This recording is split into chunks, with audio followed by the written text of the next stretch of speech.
Yo, how's it going, YouTube? I'm back in Noville, and today I'm going to be talking about the CJ Mcollum to the New Orleans Pelicans trade. Now, as a Pelicans fan, this is a little bit of a special video for me.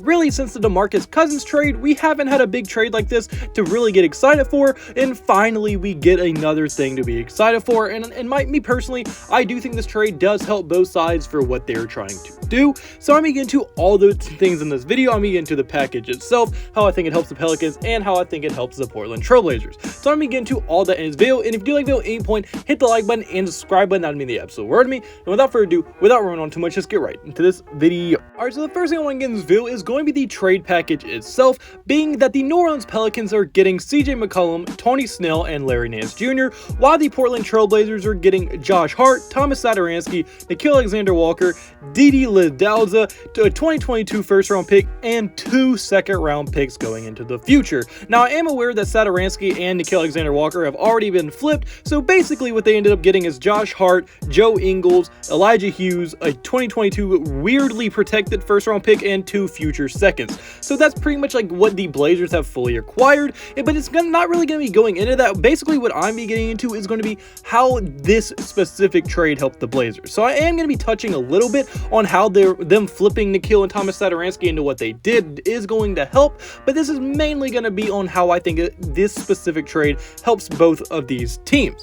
So the first thing I want to get into is going to be the New Orleans Pelicans, and for the Pelicans, I think it's fairly obvious how it helps them. This gives them a legit big three to build around, as I mean, that's probably one of the hardest things to do in a small market, especially like New Orleans, because you're not going to get a free agent, so the only way to really bring in stars is either through a trade or through the draft. So I mean, it's very hard as well to predict the draft because of the lottery, and there's no guarantees either. Like, the player you pick could either be the next LeBron or it could be the next, well, just complete bust. So the only like for sure way to bring in a star to a small market team is through a trade, and that is exactly what the Pelicans have now done. They now have a big three of Brandon Ingram, CJ Mcollum, and Zion Williamson. This big three is legitimately going to be one of the more hard to stop, at least offensive big threes in the entire NBA, because CJ Mcollum can get a bucket whenever he wants. Brandon Ingram is one of the most underrated scorers in the entire game, and Zion Williamson, when he is healthy, is just one of the most dominant players in the entire NBA, hands down. So they now have a superstar, a borderline superstar in Brandon Ingram, and then a borderline all-star in CJ Mcollum as their big three, and that offense is going to be very, very scary. And now they can really start trying to build around them and build up that foundation of this team to really try to make a contender out of them. Because how the team is right now, obviously they are not finals contenders, or at least not legit finals contenders in any form, shape, in any way. And I am a Pelicans fan, and I'm saying that in 100%, even if this team is fully healthy, they are not making the NBA Finals because their role players and really the supporting cast around them just is not good enough. But I do think that this big three is good enough to be a big three with a very good supporting cast around it to make a very good playoff push. And I definitely do think that this trade does help push the Pelicans forward in the right direction when it comes to trying to win at a high level while they still have Zion Williamson on their team. And another very important thing is that this should also help keep Zion Williamson happy for the time being, because it shows that they are willing to try and trade and build a team around them that is going to win right now, and I'm sure Zion Williamson is loving to see that.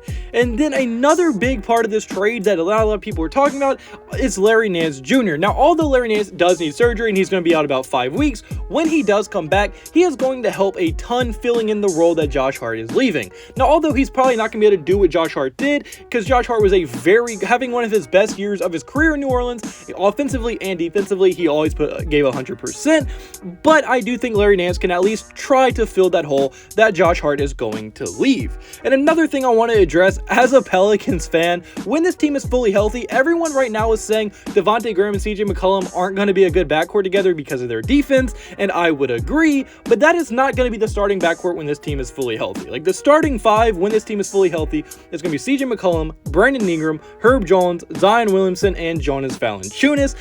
That is what they're going to run with. Because even right now, before they had CJ McCollum, they're going with Devontae Graham, Brandon Ingram, Herb Jones, Jackson Hayes, Jonas Valanciunas. They're not going to start Devontae Graham and CJ McCollum together, and I get why people would think that, because Devontae Graham is currently starting, and they really don't know how good Herb Jones is. But trust me, Herb Jones will not be the one getting benched. It's going to be Devontae Graham, and he's going to be able to fulfill the role that Nickeil Alexander-Walker was doing in that six-man role, or not really six-man role, but really that offensive spark potential coming off your bench. And I think he's going to be able to do that a little bit better than Nickeil Alexander-Walker. So I think that trade is also going to help that bench get stronger as well. But I did want to address that because I am seeing that a lot. People like worried that the Devontae Graham, CJ McCollum can't play defense, which would be correct if they were going to be starting together, but they're not going to be starting together. And I can understand how if you're not a fan of this team, you probably would think that would be the starting five, but that is just not what's going to happen. But now for what the Portland Trail Blazers gained from this and how they improved, or how this may help their agenda, is that, I mean, the main part of this obviously being the 2022 Pelicans first round that they are really hoping to get. And it is very weirdly protected because I know if it's 1 through 4, the Pelicans get it. If it's 5 through 12, Portland gets it. And if it's beyond that, Memphis gets it. It's just super weird how this pick is conveyed. Now, I don't know how the future protections would work either, but I mean, no matter what, I think they are going to get a first round pick from us at one point. So they did get a first round pick, which is also very nice for a rebuilding team like Portland, or at least trying to reload like Portland is, because they are kind of like tearing everything down at it, but I don't think they're going for a full rebuild. So this draft capital should be fairly valuable to them. Plus the 2 second rounders, always nice to just have extra draft capital laying around for trades, or even just to use it in the draft. So draft-wise, they did get a good bit of draft capital going into the future, which is always good for a rebuilding team. And then you also look what they're going to have. They have gotten Josh Hart, who Portland is going to love Josh Hart. He fully embraces the city. I mean, he came to New Orleans, and he told David Griffin he did not want to be traded. And that is not something a lot of players will do when they go to a small market team like New Orleans. So I'm sure with Portland, it's going to be the same way. He's going to embrace Portland. He's not going to want to leave. And the Portland fans are going to fall in love with him. He gives you 100% every night, and honestly is one of the more underrated players in the league. And I think he is going to be a great piece for Portland going into the future, and they are going to absolutely love him. So if you're a Portland fan listening to this, get ready, because you are going to fall in love with Josh Hart as a player. He does everything you want him to do. He's very good offensively, very aggressive, plays great defense, and just gives 100% effort at all times. And now another benefit they got from this trade was they were able to flip Thomas Satoransky and Nickeil Alexander-Walker, which is a huge deal because they were able to get,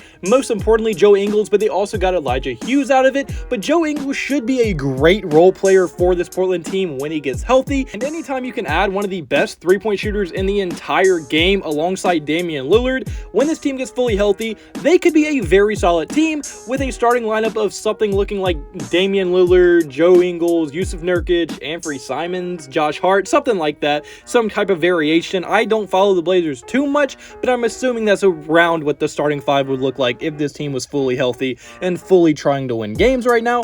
So I do think that they will have a very solid roster, and Joe Ingles is going to be a great piece for them. And in my opinion, they completely won that trade, because as a Pelicans fan, Nickeil Alexander-Walker went to Utah. He's not great. He's not bad. He's like very inconsistent. And I mean, honestly, I don't think he is going to be a great fit for the Utah Jazz, but I do think Portland getting Joe Ingles is a huge deal for this team. And then also y'all got rid of Thomas Satoransky, and trust me, y'all dodged a bullet in that. Thomas Satoransky is garbage. You do not want him on your team. The dude's a bum.